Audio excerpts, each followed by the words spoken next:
तो सभ्यता तो आई है, लेकिन संस्कृति विलुप्त सी होती जा रही है। सभ्यता के विकास की दिशा काफी खतरनाक है और सभ्यता के विकास की खतरनाक दिशा की ओर यहाँ पे एक कवि इशारा कर रहे हैं।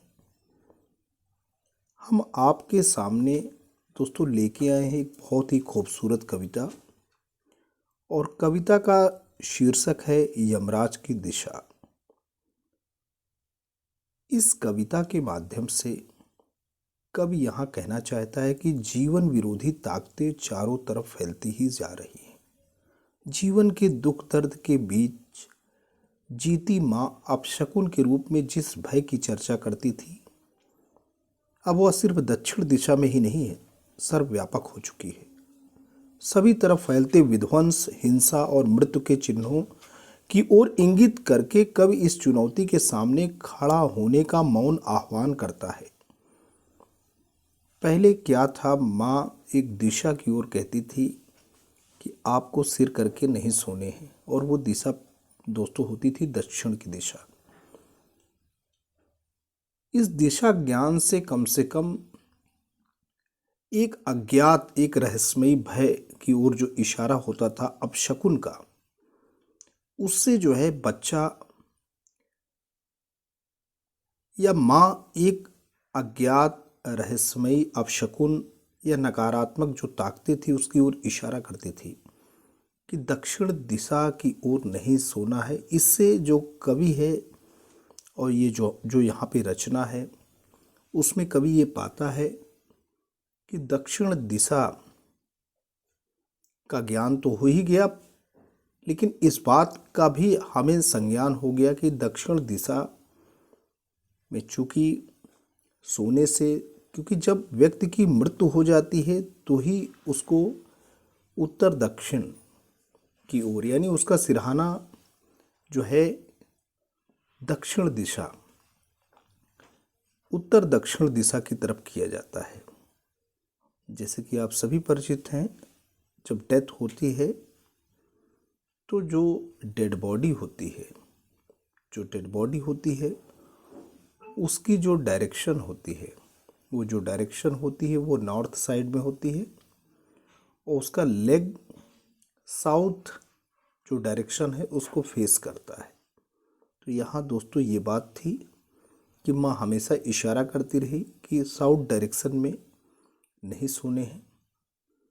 तो कवि को एक भय की वजह से, एक अपशकुन की वजह से, एक नकारात्मक वृत्ति की वजह से दिशा ज्ञान तो हो ही गया, लेकिन अब यहाँ बात ऐसी हो रही है कि एक अपशकुन, एक नकारात्मक ताकत की वजह से साउथ डायरेक्शन का भले ही उसको ज्ञान हो गया हो, लेकिन अब सभ्यता का कुछ इस रूप में ताना बाना है, कुछ इस रूप में विकास हो रहा है कि अपशकुन, नकारात्मक वृत्तियां, ध्वंस विध्वंस चारों ओर से सर्वव्यापक हो गए हैं, चारों ओर से अटैक कर रहे हैं।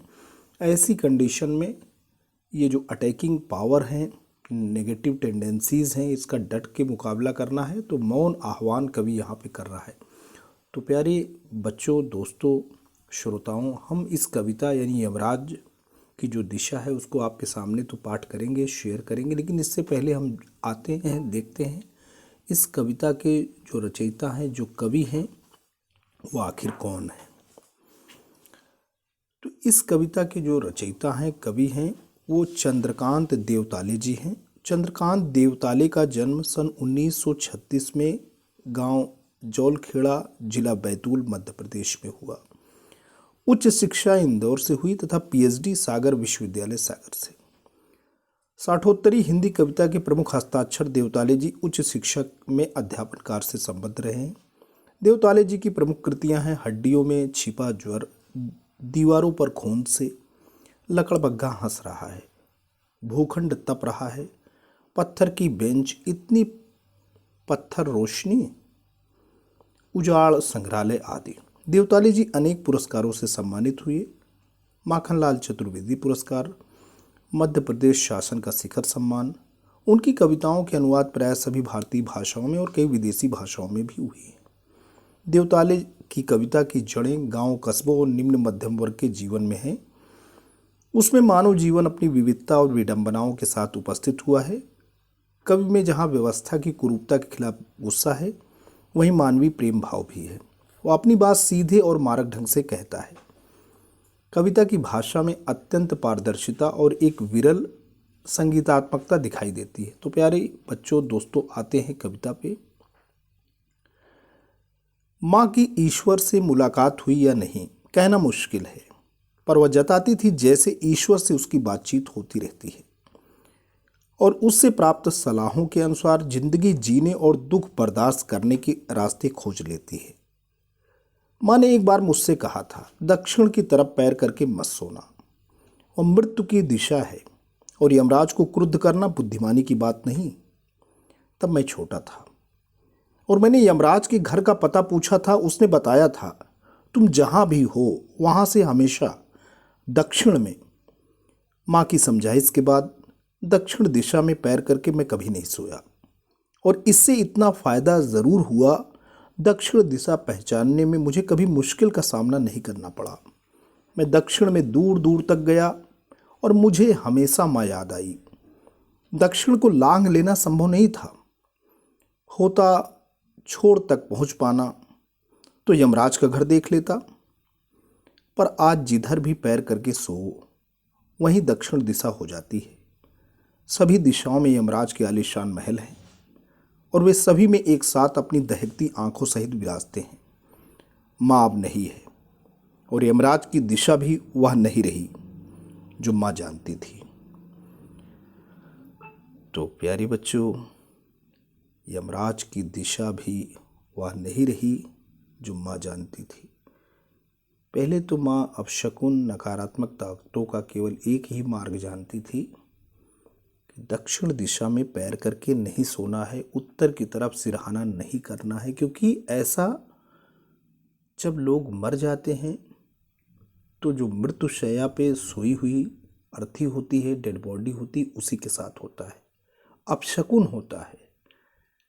उत्तर की ओर सिरहाने करके सोना और दक्षिण की ओर पैर करके सोना।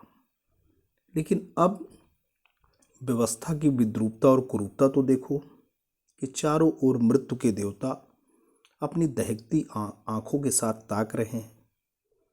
जिंदगी और मौत के बीच में जो लड़ाई है, क्रूर कुटिल लड़ाई, वो चल रही है।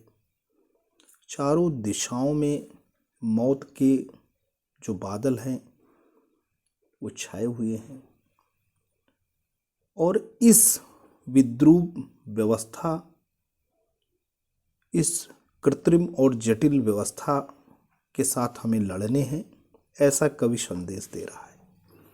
तो आशा करता हूँ कि कविता और कविता के बीच छुपा गहरा संदेश आपको समझ में आया है, आपको अच्छा भी लगा है। आपको अच्छा लगा है तो आप इसे ज़रूर लाइक करें, चैनल पे कमेंट करें, और अगर पहली बार हमारे इस चैनल पे आए हैं, विज़िट किए हैं, तो दोस्तों इसे सब्सक्राइब भी कर लें। Thanks for watching and listening. This is Ajay Prakash to be signing of.